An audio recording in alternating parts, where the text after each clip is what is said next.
নিজ হাতে পুরস্কার দিবেন, সেটাই হলো রোজা। নবীজি বলেছেন লা ইয়াদখুলুহা ইল্লা সাইমুন, একটা স্পেশাল গেট তাদের জন্য রাখা হয়েছে যারা রোজা রেখেছে। লা ইয়াদখুলুহা ইল্লা সাইমুন, যারা রোজা রাখেনি তাদেরকে এই গেট দিয়ে ঢুকতে দেওয়াই হবে না। রোজা ছিলে, হ্যাঁ ছিলাম, তাহলে ঢুকে এখান দিয়ে সুবহানাল্লাহ পড়েন।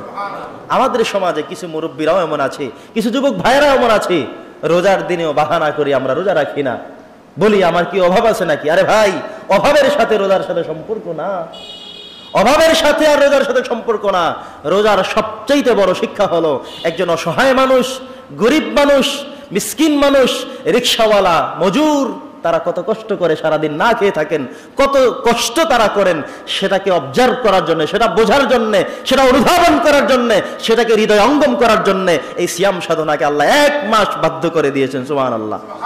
দীর্ঘ 1 মাস রোজা রেখে আপনি বুঝতে সক্ষম হবেন ওই রিকশাওয়ালা কত কষ্ট করে, ওই মাটি কাটা ব্যক্তি কত কষ্ট করে সে মাটি কাটে, আপনি বুঝতে হবে। এমন কি এই রমাদানুল মুবারক মাসে যারা শ্রমিক রয়েছে, রোজার শিক্ষা হলো তাদের শ্রমের অবস্থানটা কমিয়ে দেওয়া। আগে আপনি 8টা থেকে বিকেল 4টা পর্যন্ত ডিউটি নিতেন, এখন 8টার পরিবর্তে 9টা করেন, 4টার পরিবর্তে 3টায় করেন। তার মানে হলো তার প্রতি ইহসান করেন।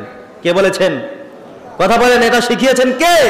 আল্লাহ। তো রমজান মাসে আপনাকে ইহসান করতে হবে, আপনাকে সিম্পিতি করতে হবে, তার সাথে ভালোবাসার নজরে দেখতে হবে। আপনি যত পরিমাণে বিষয়গুলো যেভাবে দেখবেন, ঠিক আল্লাহ তাআলা আপনার পরকালকে সেভাবে সুন্দর করে দিবেন, বলি আমিন। নবী করিম সাল্লাল্লাহু আলাইহি সাল্লাম বলেছেন স্পেশাল একটি জান্নাত রাখা হয়েছে শুধুমাত্র রোজাদারের জন্য। রোজাদার যারা, তারাই শুধুমাত্র সেই গেট দিয়ে প্রবেশ করবে, ঢুকতে পারবে। তিনি বলেছেন লা ইয়াদখুলুহা ইল্লাস সাইমুন, রোজাদার ছাড়া কোনো ব্যক্তি সেই গেট দিয়ে প্রবেশ করতে পারবে না। আল্লাহু আকবার। রোজাদার জন্য স্পেশাল করে একটি গেট, একটি জান্নাত আল্লাহ তাআলা অবধারিত করে রেখেছেন। আর আল্লাহ কি বলেছেন? আস-সাওমু লি ওয়া আনা আজজি বিহি, রোজা হলো আমার জন্য, আর এর পুরস্কার, এর প্রতিদান আমি আল্লাহ নিজ হাতে দিয়ে থাকবো। সুবহানাল্লাহ। এর প্রতিদান দিবেন কে? আরো জোরে বলতে হবে, কে দিবেন? আল্লাহ দিবেন।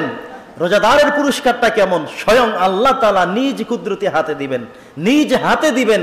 সেটা পাওয়ার মধ্যে যেই তৃপ্তি পাওয়া যাবে, সেটা এখন তো আমি আপনাদেরকে বোঝাতে পারবো না। আল্লাহ বলেছেন লিস-সাইমি ফারহাতান, রোজাদারের জন্য 2টি আনন্দ। কয়টা আনন্দ? আমরা যারা রোজাদার আমাদের 2টা আনন্দ। কয়টা আনন্দ? 2টা। লিস-সাইমি ফারহাতান, রোজাদারের 2টি আনন্দ। একটা হচ্ছে ফারহাতুন ইনদা ফিতরিহি, যখন ইফতার করব তখন একটা আনন্দ।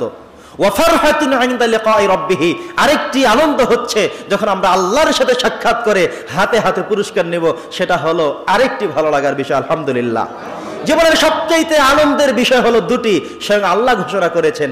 আর আপনি আমি মনে করি কি যে চেয়ারম্যান সাহেবের হাতে যদি আমি পুরস্কারটা পেতে পারি, এটাই হলো আমার বড় পাওনা। এমপি সাহেবের হাত থেকে ছোট্ট একটা পুরস্কার পেয়েছে, এটা পিকচার তুলে রাখে, প্রোফাইলে দিয়ে রাখে, ফেসবুকে আপলোড করে রাখে, যার এমপি সাহেবের কাছ থেকে পুরস্কার পেয়েছি। আর প্রধানমন্ত্রীর কাছ থেকে পেলে তো কথাই নাই। ঠিক আছে কথা, যে প্রধানমন্ত্রীর কাছ থেকে আমি মেডেল পেয়েছি, পুরস্কার পেয়েছি, হাতে হাতে দিয়েছি। এই পিকচারকে রেখে দেয় যেন না কাটে, সেই জন্য বিভিন্ন জায়গায় গুজিয়ে সুন্দর করে সেভ করে নিয়ন্ত্রণ করে রেখে দেয়। ঠিক আছে কথা। আর যিনি আপনাকে আমাকেই শুধু নয়, যেই প্রধানমন্ত্রী, এমপি সাহেব, যাদের কথা আমরা বলি না কেন, সমগ্র পৃথিবীর সকল মানুষই শুধুমাত্র নয়, সকল কিছু যিনি সৃষ্টি করলেন, সেই সৃষ্টিকর্তা রাব্বুল আলামিন নিজ হাতে যে পুরস্কার আমাদেরকে দিবেন, সেটার কি কোনো তুলনা হতে পারে? সেই পুরস্কার আল্লাহ নিজ হাতে দিবেন। আল্লাহ বলছেন এটা শুধুমাত্র রোজাদারদের জন্য দিব। ওয়া আনা আজজি বিহি, আর আমি নিজে তার জাযা, তার পুরস্কার সেটা নিজেই দিব। সুবহানাল্লাহ। আমাদের দেশের প্রধানমন্ত্রী যদি কোনো পুরস্কার কাউকে দেয়, সেটা কিন্তু মেডেল দেয়, স্বর্ণ দেয়, গোল্ড দেয়, ভালো মানের কিছু দেয়। সে একটা প্লেট দিবে না, যে প্লেটের দাম 120 টাকা, সেই প্লেট কিন্তু তিনি দিবে না, সেটা তার যায় মানায় না, শোভায় না। ঠিক কিনা বলেন? প্রধানমন্ত্রী যদি কোনো পুরস্কার দেয়, সেটা প্লেট আর পিরিজ হবে না, জগ আর গ্লাস হবে না, সেটা স্পেশাল কিছু একটা হবে। ঠিক কিনা বলেন? আর এমপি সাহেব দিলেও সেই প্লেট দিবে না, তারও একটা মান শান আছে। ঠিক তদ্রূপ আল্লাহ যে পুরস্কার নিজ হাতে দিবেন, সেটা কি এমন সামান্য কিছু, নাকি আমাদের কল্পনা অতীত ভিন্ন কোনো কিছু? সুবহানাল্লাহ পড়েন। ভাইয়েরা আমার, বন্ধুরা আমার, সেই রোজার মধ্যে আমরা অবস্থান করছি। আল্লাহ তাআলা এই রোজার যে আয়াত দিয়েছেন, ফরজ করেছেন, আয়াতের শেষে বলেছেন লাআল্লাকুম তাত্তাকুন, আশা করা যায় রোজা রাখার মধ্য দিয়ে তোমরা আল্লাহ তাআলার খোদাভীতি অর্জন করতে পারবে, আল্লাহর ভয় তোমাদের অন্তঃকরণে বেড়ে যাবে। আমি যেটা বলছিলাম, হযরত আবু বকর সিদ্দিক রাদিয়াল্লাহু তাআলা আনহু উবাই ইবনে কাবকে জিজ্ঞাসা করেছিলেন, ভাই উবাই, তাকওয়া কাকে বলে, একটু সংজ্ঞাটা আমাকে জানাও, সংজ্ঞাটা একটু আমাকে শোনাও। তিনি বললেন, তাকওয়া হলো এমন একটি রাস্তা, তাকওয়া হলো এমন একটি জায়গায় যাওয়ার নাম, আর সেখানে যাওয়ার জন্য এমন একটি রাস্তা, এমন একটি কঠিনতম রাস্তা, এমন একটি জায়গা, সেই রাস্তা অতিক্রম করতে হবে যে একটি রাস্তায় আপনি রওনা করলেন, আপনার গায়ে জামা আছে, আপনার গায়ে কাপড় ঠিক আছে, কিন্তু এমন চিকন সরু একটি রাস্তা যার দুধারে কাটা, যার দুধারে বিভিন্ন ধরনের ময়লা আবর্জনা রয়েছে। আপনি একেবারে নির্ধারিত গন্তব্যের জায়গায় হলো তাকওয়া, আপনি এখান থেকে রওনা করলেন, তাকওয়ার ঘর পর্যন্ত আপনি পৌঁছাবেন, কিন্তু যাওয়ার মধ্যে আপনাকে লক্ষ্য করতে হবে কোনো কাদা লাগতে পারবে না, ময়লা লাগতে পারবে না, আবর্জনা লাগতে পারবে না, কাটা কাটতে পারবে না। এই সরু রাস্তা, আঁকা বাঁকা রাস্তা, চিকন রাস্তা, এগুলো সবকিছুকে পাড়ি দিতে দিতে দিতে দিতে নির্ধারিত জায়গায় যখন আপনি পৌঁছে যাবেন, সেটাকেই বলা হয় তাকওয়া। হযরতে আবু বকর বললেন, ভাই আমার, তাকওয়ার সংজ্ঞাটা হলো সবচেয়ে মারাত্মক এবং কঠিন। বলি সুবহানাল্লাহ। এটা হচ্ছে তাকওয়া। তাকওয়া মানে কি? আপনি আল্লাহকে ভয় করে চলবেন। তার মানে কি?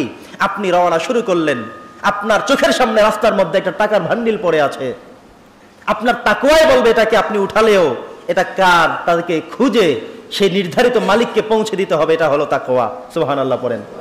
আপনি মসজিদে আসছেন, উযু আছে কিনা সন্দেহ হচ্ছে, তাকওয়া আপনাকে বলবে আগে উযু করেন, তারপরে মসজিদে আসেন। এটা হলো তাকওয়া। আপনার সামনে আপনার বাড়িতে গিয়ে এক লোক বলল, ভাই এই টাকাগুলো আপনি নেন, শুধু আমার এই উপকারটা করলেই হবে, অথবা অমুককে টেলিফোন করে শুধু বলে দেন আমাকে যেন এভাবে দেখা হয়। টাকা ঘরে দিয়ে আসলো, কেউ দেখলো না, আপনি দেখলেন কেউ তো দেখলো না, কিন্তু কেরামান কাতিবিন, দুজন সম্মানিত ফেরেশতা আছে না নাই? কথা বলেন, আছে? দুজন ফেরেশতা তো আমার কাছে আছেন, তারা তো দেখছেন, অতএব কি করে আমি তার থেকে ঘুষ গ্রহণ করি? আমি করব না। আপনার তাকওয়া বলবে এটা আপনার নেওয়া ঠিক হবে না, আপনি নিলেন না, তার মানে তাকওয়া ঠিক।